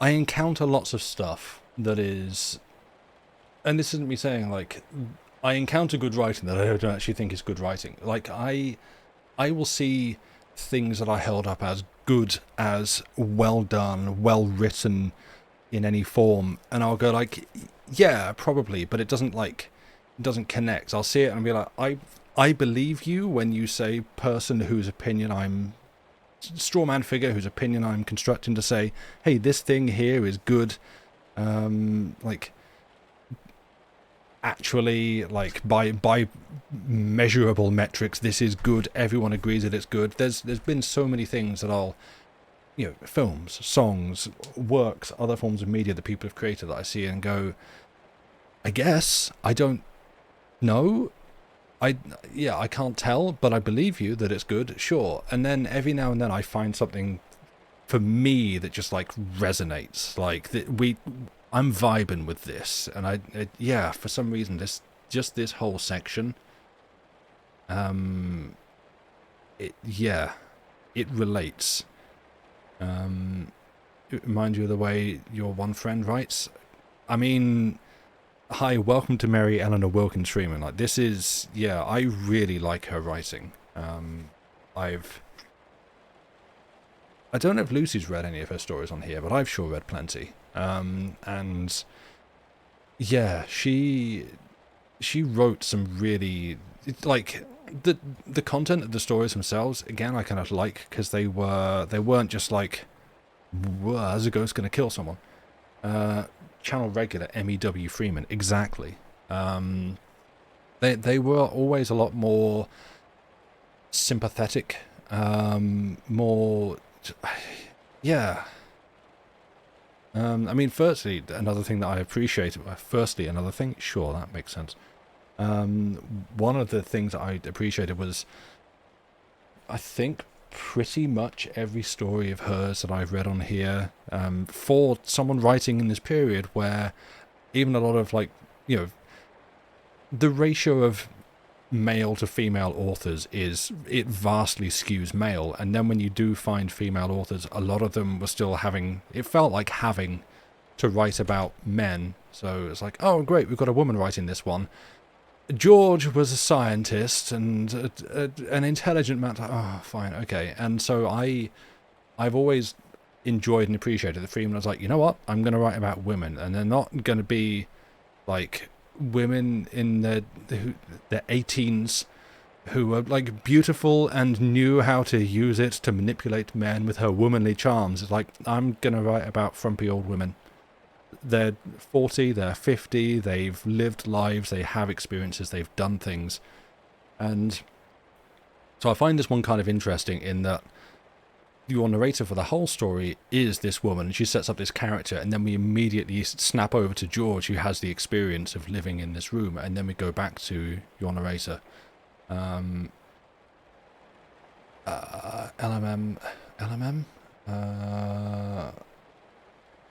I can't think whose name that is. And Louise May Alcott, frequent contributor to our feature story at work. Neat. Yeah, like that is something that I've always appreciated about her writing. Lucy Maud Montgomery. Oh, I don't think I know that name. Anne of Green Gables. Ah, I do know that. And yeah, so I always love an opportunity to come back and read more Wilkins Freeman. I'm super glad that I glanced into this book and saw this story, because yeah, I enjoy that one. I think that one was really good and a lot of fun. She's your patron saint? Sick. Yeah, we've got ours around here. That's, yeah, for me, I think it's got to be like Algernon Blackwood and Wilkins Freeman. And, you know, we always have our boy William Topaz McGonagall. If Lucy's still around, who are you putting up in our pantheon? Esteemed writers. She's probably not here. She might be busy. But anyway, yeah, I've sat here flapping my gums for a long time. Dickens, yeah, I reckon, but Dickens is an easy nomination, you know.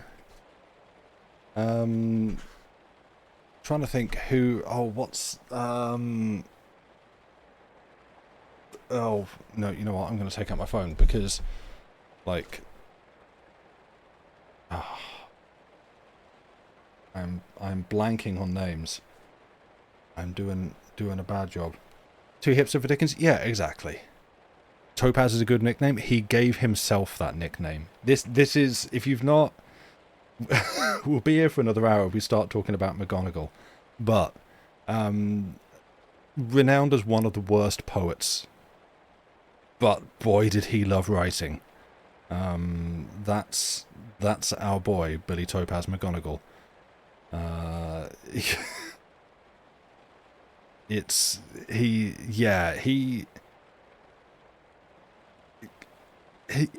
His confidence was inversely proportional to his self-confidence was inversely proportional to his skill.